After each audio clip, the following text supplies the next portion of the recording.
কিছুটা সময় পর মৃদু একটা বাতাস এসে কথার খোলা চুলগুলো এলোমেলো করে দেয়। কথার চোখের ইশারায় বুঝে নিলাম চুলগুলো কানে গুঁজে দিতে বলছে। আমিও তাই করলাম, তবে ভীরু ভীরু হাতে। আজকে কেমন লাগছে?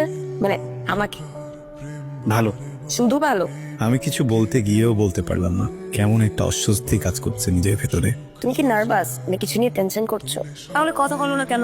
দেখো আমি সেই কখন থেকে একা একাই কথা বলে যাচ্ছি। কার একা একা কথা বলে জানো? পাগলেরা। এই মুহূর্তে আমার নিজেকে পাগল মনে হচ্ছে। আমি কি পাগল? না, তোমার কথা শুনতে খুব ভালো লাগছিল। পাগল হওয়ার তো কোনো কারণ নেই। কেন? পাগল তো হয় ছেলেরা।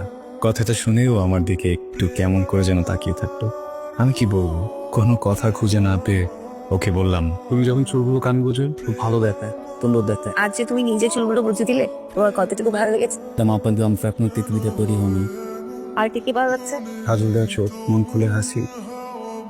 ভার্সিটিতেও গাড়িতে করেই আসে, নিজেদের গাড়ি। প্রথম যেদিন ও ক্লাসে এসেছিল, ভার্সিটিতে, আমি ওকে দেখে বেশ অবাক হই। বলতে গেলে বেশ কিছুক্ষণ ওর দিকে তাকিয়েছিলাম। এত সুন্দর একটা মেয়ে, কেমন যেন। ওই দিন গাড়ি থেকে নেমে গেটের ভিতরে কিছু দূর হেঁটে যেতেই অন্য ডিপার্টমেন্টের ছিল এক কাছে গিয়ে ওকে সরাসরি বলল হাই। আমি দূর থেকে তাকিয়েছিলাম আর মনে মনে বললাম, আসতে না আসতে ছেলেগুলোর নজর কেড়ে নিয়েছে। আমি রাফি, ইংলিশ ডিপার্টমেন্টে আছি। তুমি? আমি কোন ডিপার্টমেন্টে পড়ি সেটা আপনি একটু কষ্ট করে নিজে বের করে নিবেন। আর অপরিচিত মানুষকে তুমি বলা আমার একদম পছন্দ না। আশা করি এটাও আপনার মনে থাকবে। আর জেনে বুঝে গায়ে এসে করে কথা বলা মানুষ আমার একদম পছন্দ না। প্লিজ এটা মাথায়। এটা বলেই হাঁটা দেয়। মানুষ সুন্দরের পূজারী। কে না চায় সুন্দর কোনো কিছুকে নিজের করে পেতে? অন্য কেউ জায়গা দখল করার ভয়ে নিজে চেষ্টা করে নেয়। ছেলেটা যেন ঠিক তাই করতে চেয়েছিল।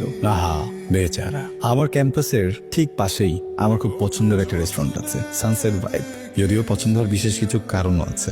রেস্টুরেন্টটা ভয়ঙ্কর রকমের পকেট ফ্রেন্ডলি। সারাদিন বসে থাকলেও খুব বেশি একটা চিন্তা হয় না। সেদিন একটু বেশিই বসেছিলাম। বের হয়ে দেখি সন্ধ্যা হয়ে গেছে। তার মানে আমার শেষ বাসটাও মিস। অপেক্ষা করছিলাম যদি একটা রিক্সা যায়, চড়ে বসবো। কিন্তু ঠিক তখনই হাই, তুমি আমাদের ইউনিভার্সিটিতে পড়ো না? সরি। That's okay. তুমি কি কোনো সিলের উপর? হ্যাঁ, রিক্সা। এই সময় এখানে কিছু পাবা না। কোথায় থাকো আমাকে বলো, আমি তোমাকে ড্রপ দেব। ওর কাছ থেকে এমন কিছু শুনবো এটা আশা করিনি।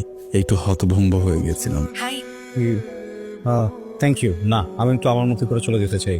প্লিজ আমাকে ক্ষমা করবেন। আমার এই কথাটাকে আপনি একদিন অ্যারোগেন্সি মনে করবেন। আমি আসলে কারো চোখের শত্রু হতে চাই। আমার মনে হয় যে আমি একটু নিজের মতো যাওয়াটাই বেরিয়ে হবে। ভালো লাগবে। সরি। এটা বলেই আমি হাসতে থাকি। জীবনে কোনো কোনো মানুষের ছায়া লাগাতে খুব হিসেব করেই লাগাতে হয়, না হয় সেই সব মানুষের ছায়া সারা জীবন ভয়ঙ্কর রূপ নিয়ে মস্তিষ্কে যন্ত্রণার মতো বিরাজ করে। কঠিন কথা না? আরেকবার শুনলে সহজ মনে হবে। এইভাবে যে দৌড়াদৌড়ি করে, হ্যাঁ স্টুপিড। কি আমার সাথে রাগ দেখে কোনো লাভ আছে? নিজে তো চলে গেছিল রাস্তার মাঝখানে, এখন যদি এই গাড়িটা মেরে দিত তখন কি হতো?